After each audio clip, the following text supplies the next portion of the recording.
श्री कृष्ण गोविंद हरि मुरारी, हे नाथ नारायण वासुदेवा। मंगलम भगवान विष्णु मंगलम गरुणाध्वजा मंगलम पुंडरीकाक्षाय मंगलाय तनोहरि। आइए भक्तों, आज है एकादशी और हम सुन रहे हैं एकादशी की कथा। माघ मास शुक्ल पक्ष एकादशी व्रत कथा। जया एकादशी। धर्मराज युधिष्ठिर बोले, हे भगवान, आपने माघ के कृष्ण पक्ष की षठ तिला एकादशी का अत्यंत सुंदर वर्णन किया है। अब आप कृपा करके माघ शुक्ला एकादशी का वर्णन कीजिए। इसका क्या नाम है, इसके व्रत की क्या विधि है और इसमें कौन से देवता का पूजन किया जाता है। श्री कृष्ण जी कहने लगे कि हे राजन, इस एकादशी का नाम जया एकादशी है। इसका व्रत करने से मनुष्य ब्रह्म हत्या आदि पापों से छूटकर मोक्ष को प्राप्त होता है तथा इसके प्रभाव से भूत पिशाच आदि योनियों से मुक्त हो जाता है। इस व्रत को विधि पूर्वक करना चाहिए। अब मैं तुमसे पद्म पुराण में वर्णित इसकी महिमा की एक कथा कहता हूँ।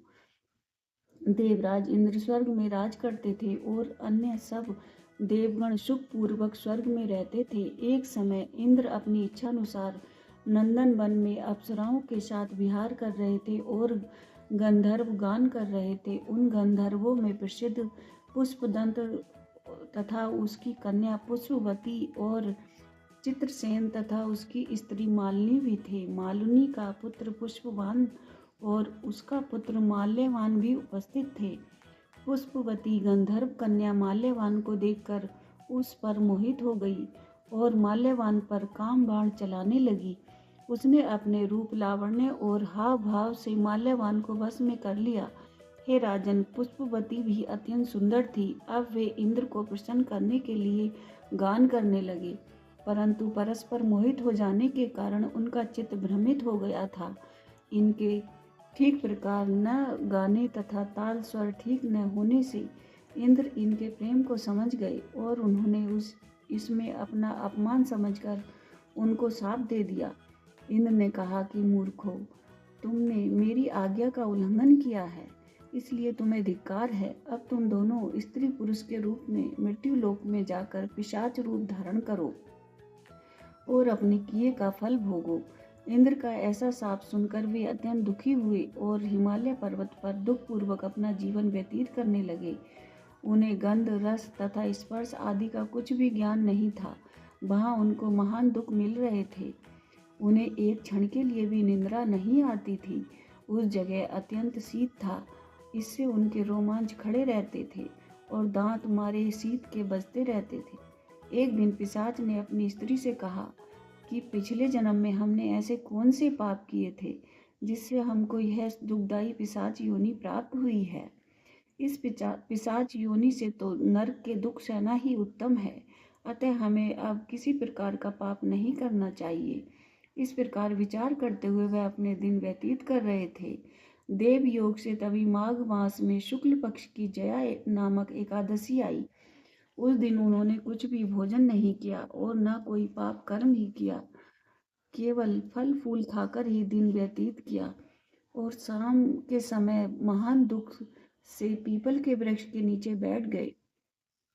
उस समय सूर्य भगवान अस्त हो रहे थे। उस रात को अत्यंत ठंड थी, इस कारण वे दोनों शीत के मारे अति दुखित होकर मृतक समान आपस में चिपटे हुए पड़े रहे।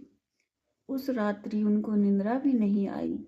हे राजन, जया एकादशी के उपवास और रात्रि के जागरण से दूसरे दिन प्रभात होते ही उनकी पिशाच योनि छूट गई। अत्यंत सुंदर गंधर्व और अप्सरा की देह धारण कर सुंदर वस्त्र भूषणों से अलंकृत हो उन्होंने स्वर्ग लोक को प्रस्थान किया। उस समय आकाश में देवता तथा गंधर्व उनकी स्तुति करते हुए पुष्प वर्षा करने लगे। स्वर्ग लोक में जाकर उन दोनों ने देवराज इंद्र को प्रणाम किया। इंद्र इनको पहले रूप में देखकर अत्यंत आश्चर्यचकित हुए और पूछने लगे कि तुमने अपनी पिशाच योनि से किस प्रकार छुटकारा पाया, सो सब बतलाओ। माल्यवान बोला, हे देवेंद्र, भगवान विष्णु की कृपा और जया एकादशी के व्रत के प्रभाव से ही हमारी पिशाच देह छूटी है। तब इंद्र ने कहा, हे माल्यवान, भगवान की कृपा और एकादशी के व्रत करने से न केवल तुम्हारी पिशाच योनि छूट गई, वरन हम लोगों के भी वंदनीय हो गए, क्योंकि विष्णु और शिव के भक्त हम लोगों के वंदनीय हैं। अतः आप धन्य हैं। अब आप पुष्पवती के साथ जाकर विहार करो। श्री कृष्ण जी कहने लगे कि हे राजा युधिष्ठिर, इस समय एकादशी के व्रत से पूरी बुरी योनि छूट जाती है। जिस मनुष्य ने एक एकादशी का व्रत किया है, उसने मानो सब यज्ञ जप दान आदि कर लिए। जो मनुष्य जया एकादशी का व्रत करते हैं, वे अवश्य ही 1000 वर्ष तक स्वर्ग में वास करते हैं। बोलो एकादशी मैया की जय। बोलो श्री हरि विष्णु भगवान की जय। लक्ष्मी माता की जय। ओम नमः भगवते वासुदेवाय नमः। श्री कृष्ण गोविंद हरे मुरारी, हे नाथ नारायण वासुदेवा। मंगलम भगवान विष्णु, मंगलम गरुणाध्वजा, मंगलम पुंडरीकाक्षाय, मंगलाय तनोहरि। आइए सुनते हैं एकादशी माता की आरती। ओम जय एकादशी माता, मैया जय एकादशी माता, तेरे नाम गिनाऊं देवी भक्ति प्रदान करनी। गण गौरव की देवी माता, शास्त्रों में वर्णी। मार्गशीर्ष के कृष्ण पक्ष की उत्पन्ना, विश्व तारिणी जन्मी, शुक्ल पक्ष में हुई मोक्षदा, मुक्तिदाता बन आई। पोष के कृष्ण पक्ष की सफला नामक है, शुक्ल पक्ष में होए पुत्रदा, आनंद अधिक रहे। नाम सट तिला, माघ मास में कृष्ण पक्ष आवे, शुक्ल पक्ष में जया कहावे, विजय सदा पावे। विजया फागुन कृष्ण पक्ष में शुक्ला आमल की, पाप मोचनी कृष्ण पक्ष में चैत्र महाबली की। चैत्र शुक्ल में नाम कामदा, धन देने वाली, नाम मरुतनी कृष्ण पक्ष में वैशाख महावाली। जय एकादशी माता, मैया जय एकादशी माता। शुक्ल पक्ष में होय मोहनी, अपरा ज्येष्ठ कृष्ण पक्षी, नाम निर्जला सब सुख करनी, शुक्ल पक्ष राखी। योगनी नाम आषाढ़ में जानो, कृष्ण पक्ष करनी, देवशयनी नाम कहायो, शुक्ल पक्ष धरनी। कामिका श्रावण मास में आवे, कृष्ण पक्ष कहिए, श्रावण शुक्ला होए पवित्रता, आनंद से रहिए। अजा भाद्रपद कृष्ण पक्ष की परिवर्तनी शुक्ला, इंद्रा अश्विन कृष्ण पक्ष में व्रत से भवसागर निकला। जय एकादशी मैया माता, जय एकादशी माता। पापा गुंसा है शुक्ल पक्ष में आप हरनहारी, रमा मास कार्तिक में आवे सुखदायक भारी। देवोत्थानी शुक्ल पक्ष की दुखनाशक मैया, पावन मास में करो विनती, पार करो नैया। परमा कृष्ण पक्ष में होती जन मंगल करनी, शुक्ल मास में होए पद्मनी, दुख दारिद्र हरनी।